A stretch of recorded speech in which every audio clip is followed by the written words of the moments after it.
Nous sommes le 14 juin 1800. Le soir, après une harassante conquête des troupes napoléoniennes sur les Autrichiens, l'empereur qui sort victorieux a faim. Nous sommes dans le Piémont, à Marengo. Nous ne sommes pas Antonin Carême et encore moins le chef Dunant qui est à l'origine de cette recette, mais aujourd'hui, j'ai l'honneur d'être accompagné de la chef putéolienne Oksana Mota. Enchantée. Enchantée Oksana, pour réaliser devant vous la recette phare, celle qui a marqué visiblement les annales de la gastronomie française. Le veau Marengo. Oksana, pour cette recette, détaillez-nous ce dont nous avons besoin. Quels sont les ingrédients pour la réussir sans difficulté? Alors pour cette recette, on aura besoin de sauté de veau. En particulier, on a besoin de la pièce qui s'appelle l'épaule. On peut également utiliser la joue. C'est une pièce qui est tendre une fois qu'elle va commencer à cuire longuement. On aura besoin de champignons, de concassés de tomates, de vin blanc, de persil, frisé ou plat, peu importe. Et d'un petit bouquet garni. Oui, tout à fait. En fait, la particularité du bouquet garni, c'est que c'est une feuille de poireau à l'extérieur et à l'intérieur, on y met du thym et du laurier pour diffuser tous les arômes pendant la cuisson. Et quelques condiments quand même. Oui, tout à fait. Alors on a besoin de gousses d'ail, comme ceci, et d'oignons qu'on va ciseler après. Un petit peu de fleur de sel, de beurre bien sûr pour la cuisine française.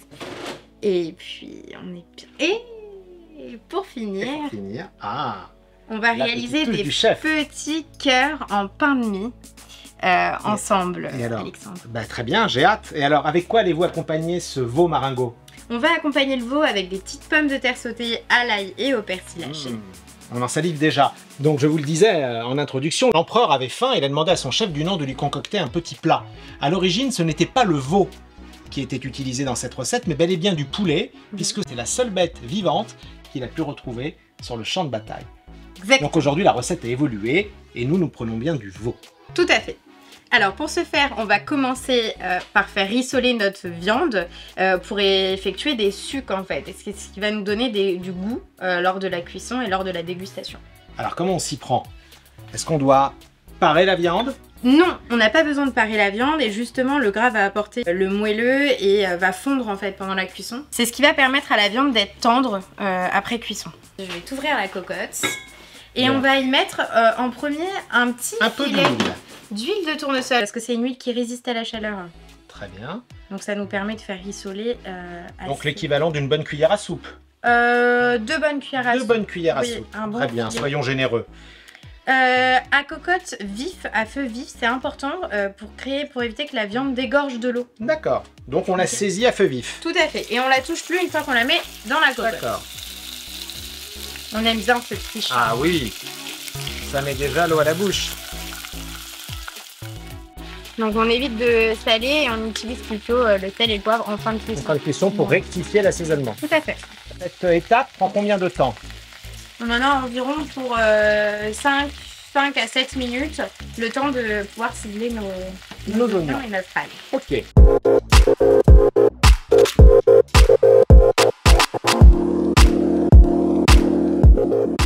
Alors Oksana, le temps que la viande se colore de ses plus belles couleurs, vous allez peut-être nous présenter votre parcours parce que je crois que votre visage n'est pas inconnu aux yeux des putéoliens. Oui, tout à fait. En fait, j'ai fait le CM2 en CCJ ainsi que la 4e. Vous avez été CCJ 2 fois. Oui, j'ai adoré. C'est extraordinaire. Et ensuite? Ensuite, j'ai fait mon parcours dans une école hôtelière. D'accord.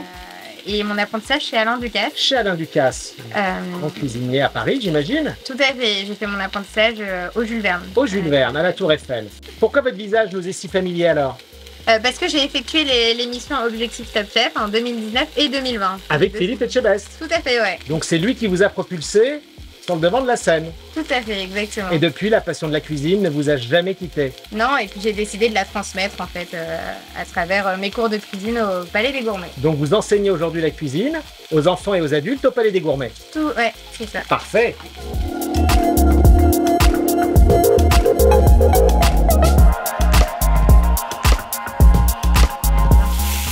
C'est ça qu'on veut en coloration. Donc on dit parfois qu'il faut fariner la viande avant de la faire cuire. Est-ce une bonne idée ou pas? Alors, en milieu de cuisson, oui, on la singe. C'est ajouter de la farine dans notre mélange, ça permet d'épaissir la sauce. En l'occurrence, aujourd'hui, on va utiliser un fond brun de veau déshydraté qui est lié, donc on n'a pas besoin de rajouter de farine. D'accord. Et ça va permettre aux personnes de réaliser la recette plus rapidement. D'accord, mais si je n'ai pas de fond brun à la maison, l'autre technique, c'est singer la viande en milieu de cuisson. Oui, c'est-à-dire une petite cuillère à soupe de maïzena ou de farine. De farine. D'accord. Plus précisément. Pour lier la sauce. Tout à fait. Et ensuite, on mouille à hauteur avec du liquide. Un bouillon de l'eau ou un bouillon. Un bouillon. Ok, très bien. Ben, merci pour ces précisions. Alors, je crois que la viande a atteint un bon niveau de coloration. Presque. On y est presque. Donc, cette coloration-là, on l'a vu sur tous les morceaux. Oui. Et on ajoute les oignons à la préparation. Hors du feu pour le moment. Hors du feu et dans son intégralité. Tout à fait, exact. On épluche l'ail, donc là je vous ai épluché l'ail. On va inciser, mais pas jusqu'au bout, pour permettre de garder une stabilité au niveau du produit. Donc là on rajoute notre cocotte sur le feu. Et on va ajouter également le concentré de tomates. Très bien. La totalité. La totalité. Là, c'est là qu'on va baisser notre feu à feu moyen. Et on va mélanger notre viande avec les petits oignons, le contexte de tomate, pour obtenir une jolie couleur. Et Alexandre, maintenant, on va déglacer au vin blanc. Ah, ça c'est ma spécialité, le vin blanc. Alors, est-ce que c'est du chardonnay de Puteaux que tu as utilisé pour cette recette? Et là, on va laisser réduire, en fait. Ce qui va nous apporter ce petit goût sympa en goût. On s'ajoute notre bouquet garni. On y est presque, c'est presque la fin. Je comprends que Napoléon ne partait jamais sans son chef lors de toutes ses batailles et lors de toutes ses campagnes. Il avait besoin de se restaurer, de reprendre du poil de la bête. On y ajoute pour terminer notre fond de veau à hauteur de la viande. Donc on va bien recouvrir toute la viande. Ah, c'est un jargon, hein, la cuisine. Il y a un vocabulaire précis. Alors, à hauteur, ça veut dire que vous mouillez la viande au niveau. Exactement. Et en fait, on ne veut plus retrouver de morceaux de viande à l'extérieur de la viande. D'accord. Donc, on les immerge totalement. C'est ça. Très bien. On va refermer puisqu'on va cuire notre veau marengo au four. Au four. À 180 degrés pendant une bonne heure et demie. Ouais. D'accord.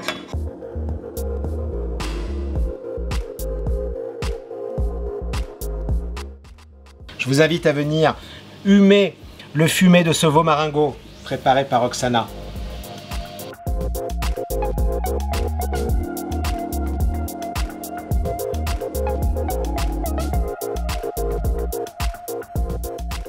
Alors, Roxana, avec quoi pouvons-nous servir ce fabuleux veau marengo?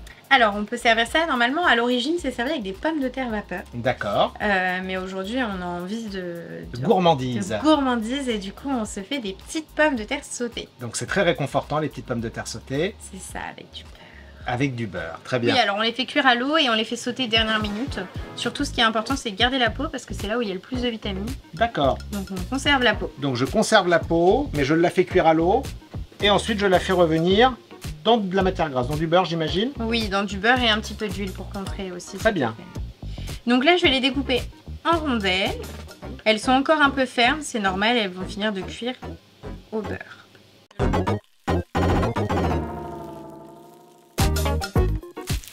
Quel coup de main. Tu vois, moi je ne maîtrise pas, j'ai pas ce premier Céleste.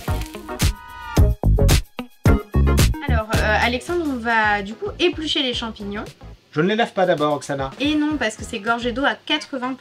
Très bien. Donc on évite de rajouter de l'eau encore. Donc pour ça, tu vas pouvoir retirer le pied. Le pied, donc. En le cassant. En le cassant. Voilà, très bien.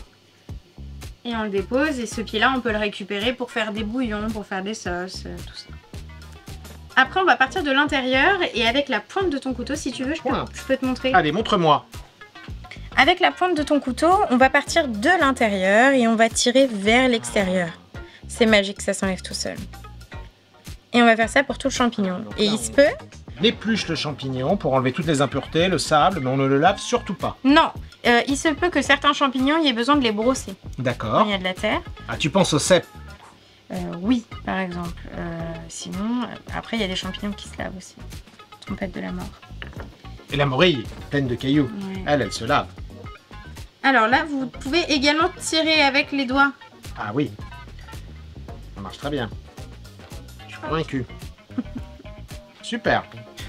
Alors, une fois ce beau champignon paré, On va l'escaloper. l'escaloper. Alors, vous m'en direz tant. Et toujours la même Tu mets technique. tes phalanges vers l'intérieur. Je ménage mes phalanges vers l'intérieur Et là, tu nous fais des belles rondelles. et j'avance Et tu glisses. au fur et à mesure. Alors, est-ce que la taille te convient? Tout à fait, c'est super. On met notre poêle sur le feu à 2 ou un feu moyen. Planche un peu. Hop. On va mettre un petit peu de beurre. Un filet d'huile de tournesol. Alors, pourquoi mélanger le beurre et l'huile de tournesol? Alors le beurre a tendance à brûler avec son petit lait. L'huile de tournesol justement ça résiste à haute température donc ça va éviter de brûler D'accord. lors de la cuisson. Ce qu'on veut c'est que notre beurre commence à mousser. Et on va pouvoir y mettre nos champignons. Et si je ne veux pas que le beurre brûle, est-ce que vous avez une technique? Oui, alors il va falloir réaliser un beurre clarifié. C'est un beurre où on retire le petit lait. On le met dans une petite casserole et on laisse à feu doux jusqu'à temps que le petit lait descende en bas. D'accord. Voilà, et on récupère uniquement le jaune, Très qui est bien. matière grasse. Donc, ce qui remonte. Oui. Notre huile chaude et le beurre également, on balance tous nos champignons. Et on les laisse colorer. On peut mettre un petit peu de fleur de sel. Et un petit peu de poivre. Ah, Faut pas marquer les marques. le poivre du moulin. Ouais.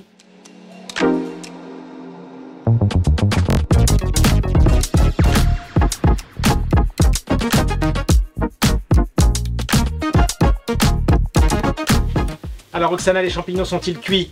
Oui, et du coup on va ajouter nos herbes fraîches. Aux herbes fraîches. Et une petite pincée de fleur de sel. Oh là là, cette cuisine à 4 mains, j'adore. Attends.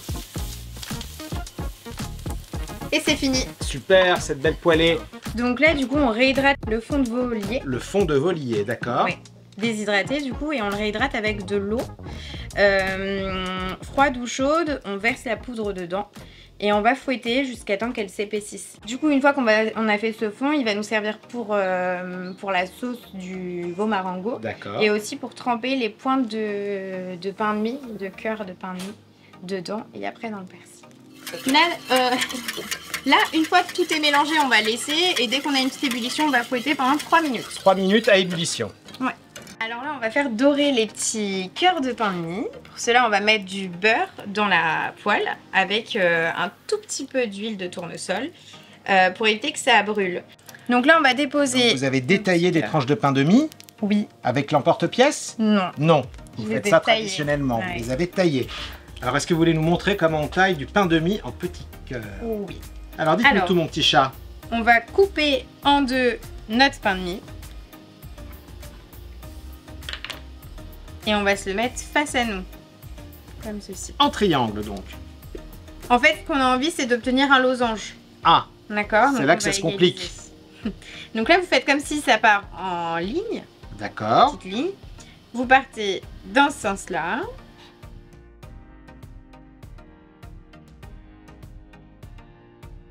Ça sent bon dans la poêle, Oksana. Est-ce que ça ne va pas accrocher?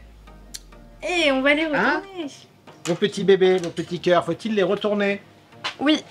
Alors. Là, il Ah. manque un petit peu de coloration. On va attendre un petit peu. Cette coloration-là, il faut qu'elle soit partout. D'accord, donc une coloration homogène et uniforme, Uniforme. et un peu plus brune. Sans Oui, que cela tout à ne brûle. Donc nous les Ouais, retournons ça- délicatement. Il faut être très très vigilant en cuisine, ne jamais perdre de vue. Il faut toujours avoir un œil sur la marmite, c'est très très très important.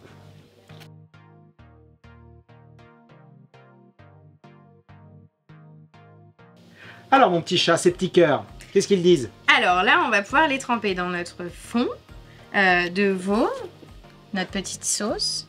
Soit on trempe la pointe, soit on trempe le côté. J'aime bien faire les deux. Ah super, donc ça c'est vraiment l'élément de déco qui On fait met que l'assiette est inimitable. Tout à fait. Alors Roxana, cette passion transpire, on le voit. Que faites-vous dans la vie lorsque vous n'êtes pas au palais des gourmets de Puteaux? Alors, je suis chef privé à domicile pour des repas en famille, entre amis, en amoureux. Mais aussi, je donne des cours de cuisine à domicile. Super. Donc, pour transmettre ma passion, voilà. Pour transmettre votre passion. Oui. Bah, écoutez, en tout cas, je pense que face caméra, vous nous l'avez transmise et que nous avons hâte de déguster. Je vous propose de passer au dressage de cette belle assiette. Et pour ça, nous sommes armés d'une écumoire. Et pas un. Et pas un, exactement.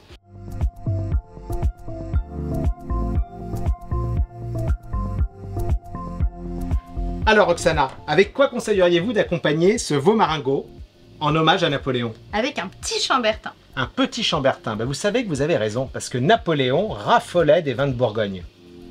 Et il lui arrivait même d'en consommer jusqu'à 50 centilitres par repas. Mais attention, il le coupait. Il le coupait à l'eau gazeuse sur les conseils de son médecin Corvisart. Le saviez-vous? Et oui, et il le coupait même des fois avec de l'infusion à la fleur d'oranger. Évidemment, en référence à ses racines corses, j'imagine. Napoléon était un grand amateur de Bourgogne, mais aussi de champagne. Et il avait coutume de dire « Je ne peux vivre sans champagne. En cas de défaite, j'en ai besoin, mais en cas de victoire, je le mérite. » Oh, je crois que Napoléon et ses convives arrivent. Allons leur faire déguster. Allons les accueillir.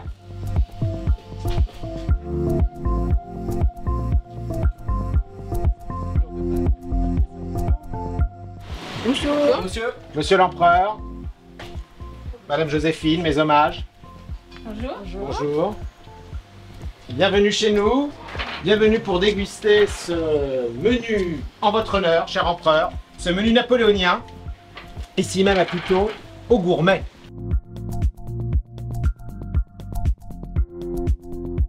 C'est les vignes à côté de la gare? Ce sont les vignes à côté de la gare, tout à fait. Je crois, cher empereur, voilà, que vous allez goûter le chardonnay de Puteaux. Un cru exceptionnel, mais je vais d'abord servir Joséphine.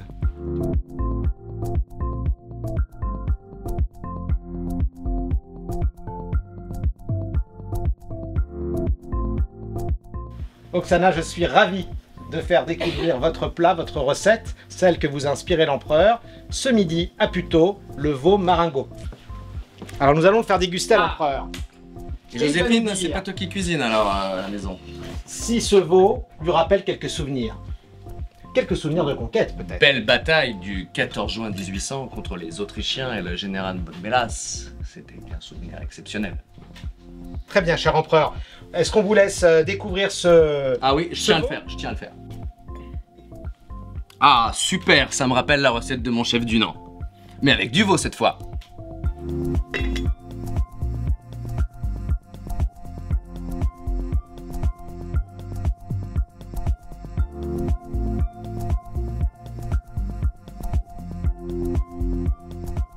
Cher empereur, mesdames, nous vous souhaitons... Une bonne dégustation. Merci. Merci.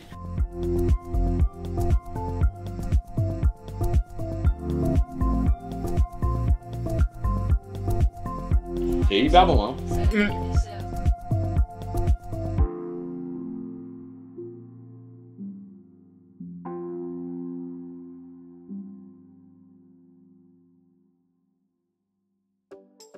Alors Oksana, je crois que nos convives se sont régalés. Pour conclure ce festin, à quoi avez-vous pensé?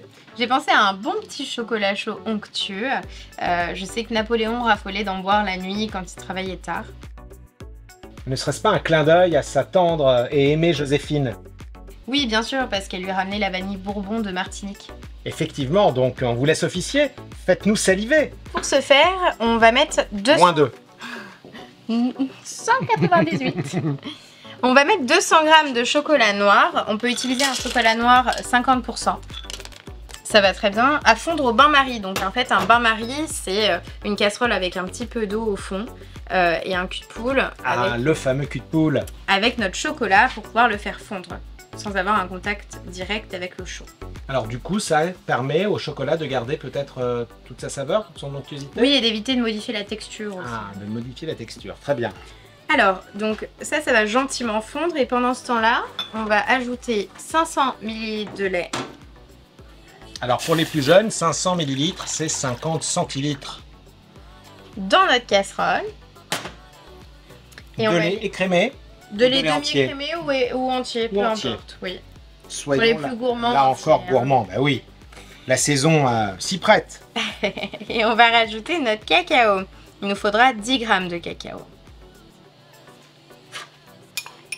Vous n'en perdez pas une miette.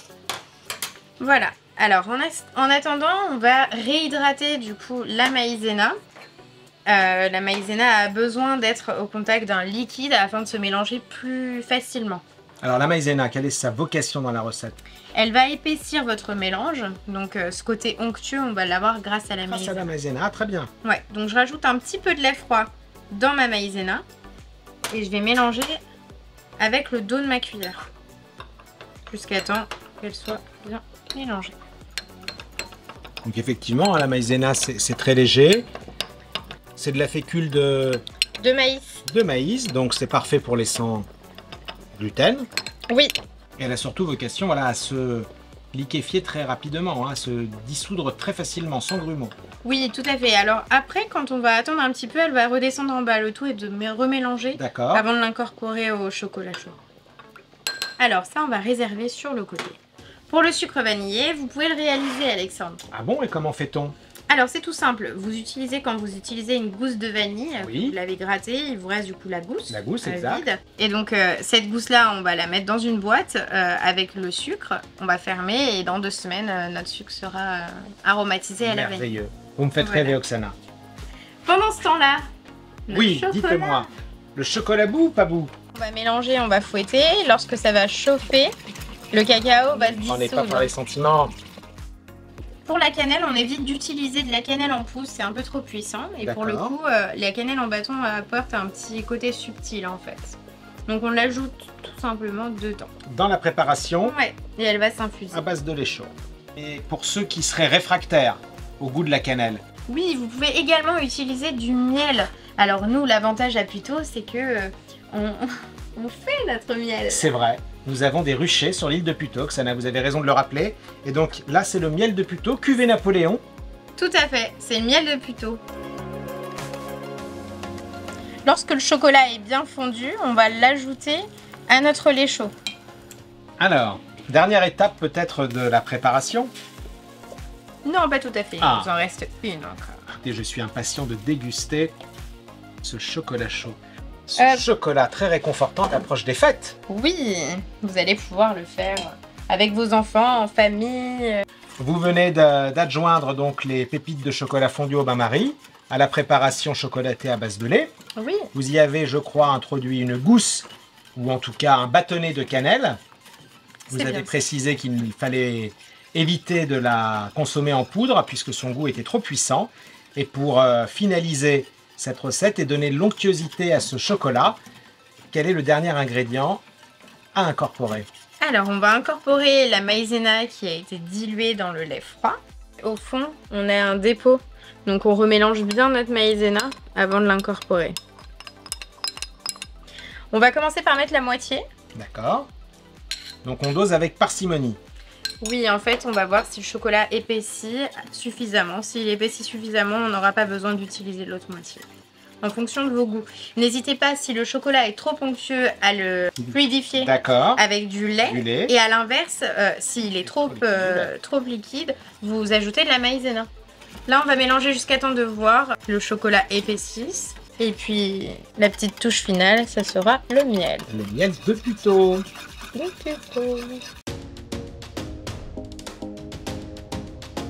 Si Napoléon était peu porté sur la bonne chair, Joséphine en mesurait l'importance dans la pratique de la diplomatie, poussant même l'art de la table à un niveau tel que notre gastronomie rayonna partout d'un éclat qui brille encore aujourd'hui. Et oui, Joséphine de Beauharnais, c'est à elle que l'on doit la naissance d'un art de vivre raffiné, et notamment de l'usage des porcelaines de Sèvres.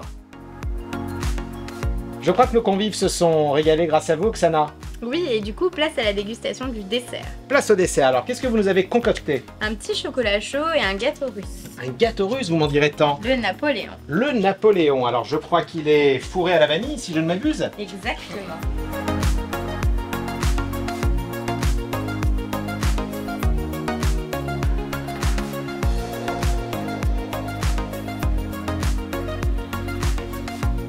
grosse moustache. Donc Oksana, vous nous avez proposé en dessert ce fabuleux Napoléon, autrement appelé gâteau russe. Alors, la légende raconte que Napoléon adorait les gaufres. Les gaufres C'est vrai. fourrées à la crème de vanille, n'est-il pas, que Joséphine vous rapportait de Martinique, des Antilles. Ce gâteau, donc on est peut-être l'héritage, c'est peut-être même l'ancêtre du millefeuille. Alors Oksana, expliquez-nous comment vous avez réalisé ce fabuleux gâteau. Alors, c'est un gâteau sur plusieurs étages. C'est des boules de pâte qui sont étalées et cuites à haute température au four et sur lesquelles on dispose la crème pâtissière à la vanille et saupoudrée de ces fameuses... Petite brisure de pâte De pour la parfaire petite la brisure de décoration. Ce qu'il faut savoir, chers amis téléspectateurs, c'est que Napoléon n'était pas un bec sucré, il était plutôt rapide dans son alimentation. Hein. Il mangeait sur le champ de bataille, il s'en mettait plein la bouche, il s'essuyait même sur son costume, n'est-ce pas? C'était notre époque. Et il n'avait pas goût pour les mets sophistiqués, ni les mets sucrés, parce qu'il avait toujours peur qu'on l'empoisonne. Donc, des choses très simples, à base d'œufs, à base de pain, à base de poulet, je crois que c'était sa viande favorite. Et il a gardé de sa Corse natale le goût de la fleur d'oranger, le goût de l'anis, le goût du réglisse plus exactement, et aussi une grande appétence pour les dattes. Et oui, il raffolait de dattes, notre cher ami Napoléon.